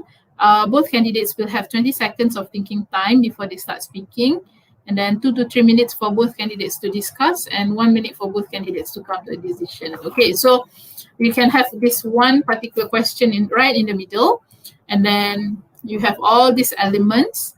Okay, no crowds, time saving, follow the trend, better prices, and wide variety. Okay, so what does the examiner want to hear from you? Okay, so for part 1, general questions, it's normally for us to make you feel comfortable, okay, and then to prepare the candidates mentally. And okay, so normally we use present tense for this question. But then if they use different tense, you need to copy this tense from the question themselves. For example, when was the last time you did something fun with your families? Again, the examiner is using was, so you need to be able to use past simple when answering the examiner's question. Okay, that's the best tense. You need to copy what is it the examiner was asking you. If it's a past tense, you need to copy this and then use past tense. If it's a present tense, use present tense for your answer. And for example, like where do you see yourself in 5 years? Saying 5 years at the end of the question is a clear indicator that you need to use future tenses. Okay, if you're sure about something, use will, and then if you're more hopeful, use would. Okay, so again, you need to listen your examiner very carefully. Okay, if they use specific tenses, you need to use that tense. Okay, so it will somehow put you in a band that you are deserving of. Okay. Okay, so they use was, did. Okay, so for part 2, for monologue, the main focus here is to describe. Okay, so again, when you describe, you need to use adjectives or adverbs or any 5 senses words that you think that it could help to describe place, event, or a person. And then you need to read the topic and prompts given to you carefully. Again, follow the tenses. If it's past tense, use past tense. If it's present tense, use present tense. Okay.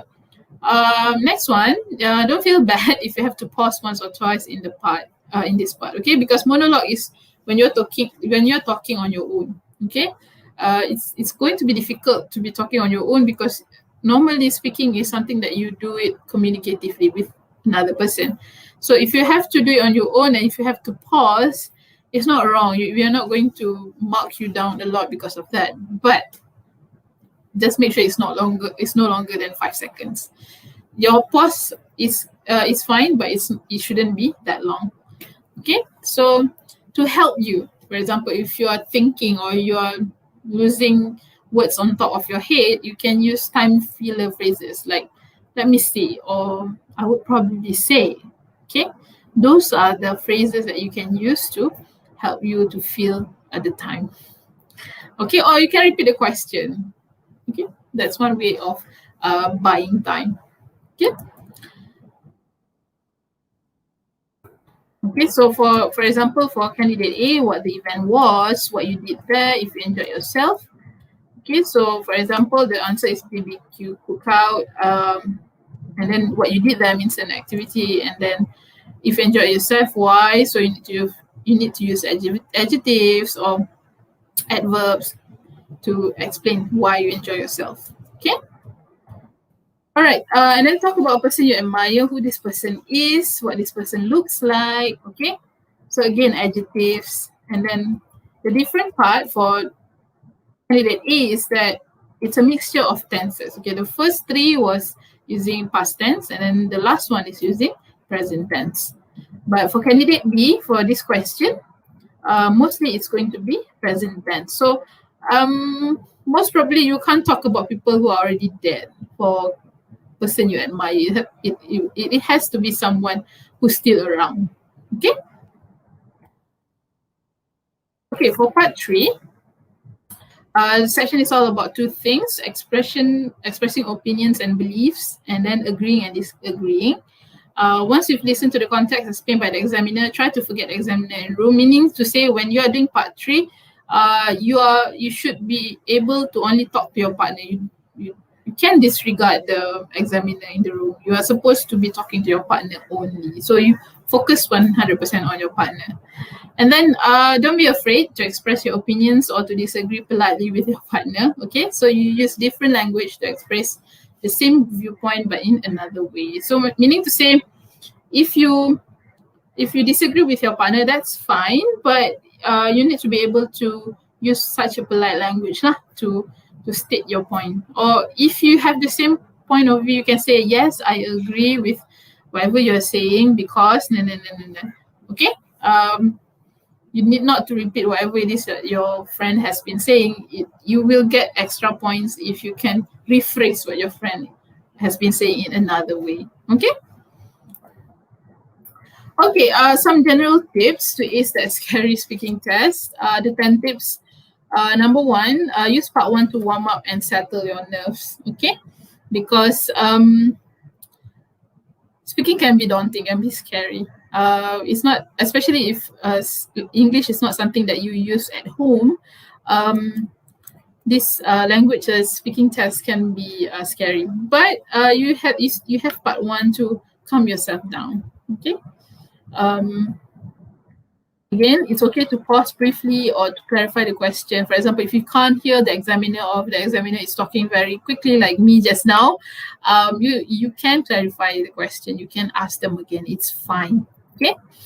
And then always answer the question directly. Okay, do not beat around the bush. Okay, for example, if it's talking about family celebration, straight away say that, oh, last week we had a barbecue cookout, which is impossible because we are in MCO, but you can do that. Okay, last week we have a barbecue cookout and it was fun, rather than saying, oh, I love family celebration because and then you answer the questions. It's not advisable to do so. Okay, answer the question directly. And then practice how you will approach each part of the exam. If you know your partners already, try to practice with each other. Okay? This one. I think most of you are guilty of this. Okay? Don't use memorized answers. Okay? Be more spontaneous instead. And then quality is more important than content. Meaning to say, if you can talk about one thing in depth, it's way more valued than you talk about a lot of different stuff altogether. Okay, if you can go in depth, it's better. Okay, and next one is 93% of communication is body language. Okay, so if you can smile, if you can use your gestures quite well, it is helpful. Sometimes no answer is the answer. Okay, meaning to say that, for instance, for part 1, if the examiner is asking you, for instance, what was the last movie that you watched? And then you didn't watch any movie. So you can just say, no, I didn't watch any movie, but I did watch a very awesome TV series on Netflix or something. It is called something. Okay, so that kind of no answer is better than trying to think of things that you don't know. Okay, but that is only workable for part one lah. The other parts we have to answer the question. Okay. So examiners are humans too. So if you walk in through the test room, you can smile to them and then greet them. You know, because again they're humans. Humans do have tendency to respond to each other. Okay, and even native speakers correct themselves sometimes. So if you think that you need to correct yourself, I correct myself all the time. You can too, and it's not going to be seen as a sign of weakness. Okay, it's just you trying to regulate your own communication. Okay, I think that's all that I have for today. We are at 12:20 now. 10:02. Okay. Any questions before I pass this up to Puan Ruziatul? Any questions?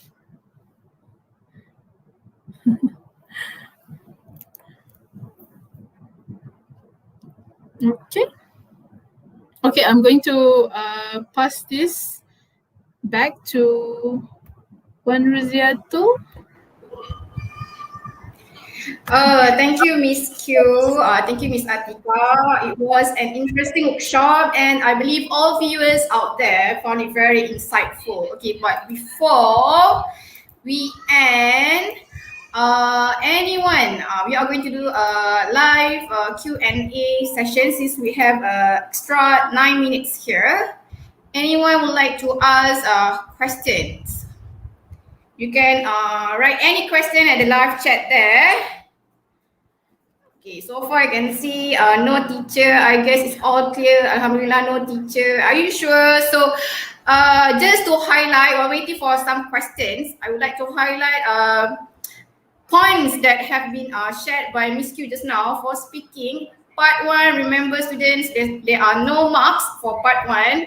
Part 1 is just for you to warm up. So you are going to get general questions, and please focus on the tense used in the question because you are going to use the same tense in your answer. And part 2, it will be a monologue where you are going to talk on your own. So no friends are going to help you. So make sure you can think of ideas. If you are pausing, make sure it's no longer than 5 seconds. Okay, and part 3 will be discussion. Okay, so during the discussion part, you're going to talk to your partner. Focus on your partner 100%. Please do not mind the examiner in the room. So make sure to take turns, right, Miss Q? Yes, you need to take turns. Right, Miss Q? Is it important to take turns?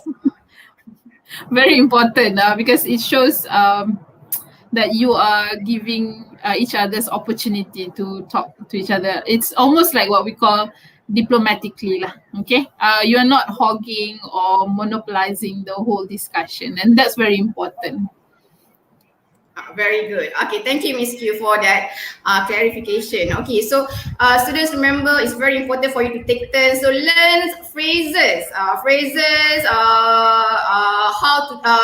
when you want to pass the points to your friends. Miss Q, do you have any phrases that you would like to share with the viewers out there?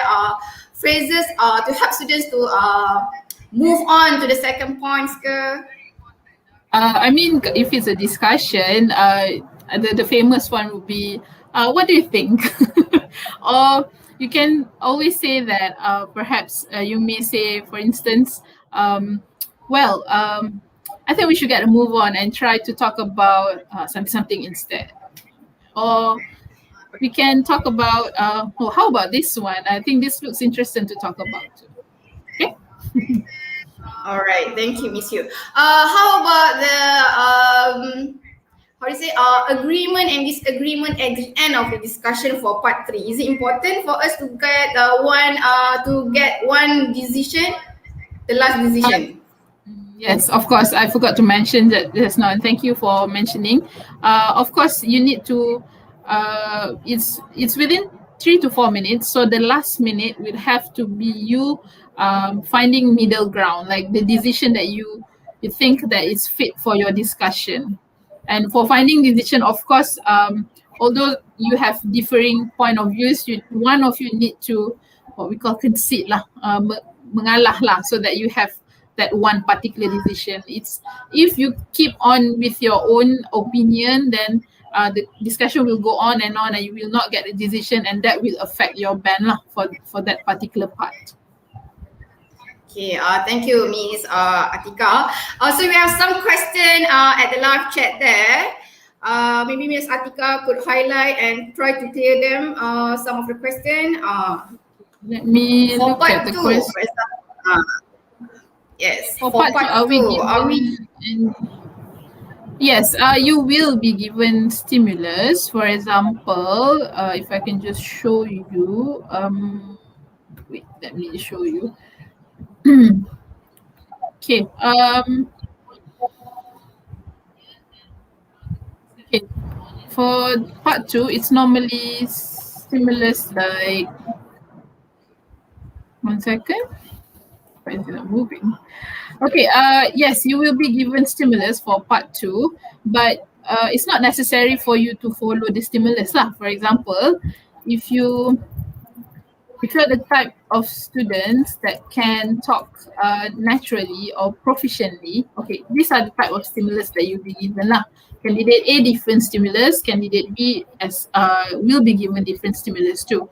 So this just what we call guidance. Okay, they say you should say, of course, it's guidance that you need to follow. But of course, you can go beyond lah, because this is monologue. This is you talking about this particular topic. Okay, as long as you're talking about the topic that's been given there, and you are doing monologue really well, then you're doing okay lah. Meaning to say that with this stimulus, it's a guidance for you. But if you want to talk about outside the stimulus, it's fine, but you have to follow exactly the topic that you are given to. For example, if you've got family celebration, you can talk about family celebration that you have experienced before, or different angle of family celebration that you want to talk about. It's fine. But then again, it's up to your proficiency. If you need your stimulus, then use your stimulus. If you don't, then just stick to the topic that you are being given to. Okay, next question. Let's see, it's from Nurul Shazani there. What's the unusual question for the answer no answer? What's the usual? That one, it's different. I mean, it's very unique from each examiner lah. I can't say what your examiner will give you, but what I'm trying to say with this statement is that it's okay to contradict your examiner, but with good reasoning, meaning to say you don't exactly have to follow exactly what they want you to answer. You can defy them, but do it politely and do it effectively. All right. Okay, and last one will be from Faris Faizal there. Teacher, how to diminish the attention in the speaking test? So how, teacher? Miss Atika? Can you help this? I think what you can do for this one is that get really comfortable in part one. So part one, there's no marks going to be given to you. Have a really what we call natural conversation with your examiner. Talk to your examiner as if they're friend, as if they are your friend, but not to go overboard lah. Meaning to say that you can talk to them as if you are talking to them in a cafe or something. So that is your goal. That is your point where you can actually try to calm your nerves or diminish your tension, as you might say, right? Or even you can practice. Again, practice. Talk to your friends in English, then it shouldn't be a problem anymore. Okay, and then there is what do you call it? A student trying to express his feeling. When speaking time, I don't know, but I will feel very nervous and scary a bit, but I have to slow and take breath many times. It affects me a lot. How can I handle this situation? I think this one Miss Atika already answered, right? From Faris Faizal, similar question. Yeah, just okay, I think that's all. Okay. Okay, Miss Atika, you have something to say, okay? No, I mean this is one of those things that what we call anxious speaker lah. But I think with practice it shouldn't be a problem. I think that's all from me, Thank you, Coach. Miss Atika. Uh-huh. Okay, but before we end, I would like to express our gratitude to the speaker, Miss Atika, for her willingness to attend this workshop and spending her precious time educating us with the new knowledge, okay? And I hope all teachers and students out there found it beneficial. Also, special thanks to the SMKAJB English panel for realizing this workshop and to make sure that this workshop runs smoothly. Okay, I think that's all for today. Thank you. Thank you. Thank you, everyone.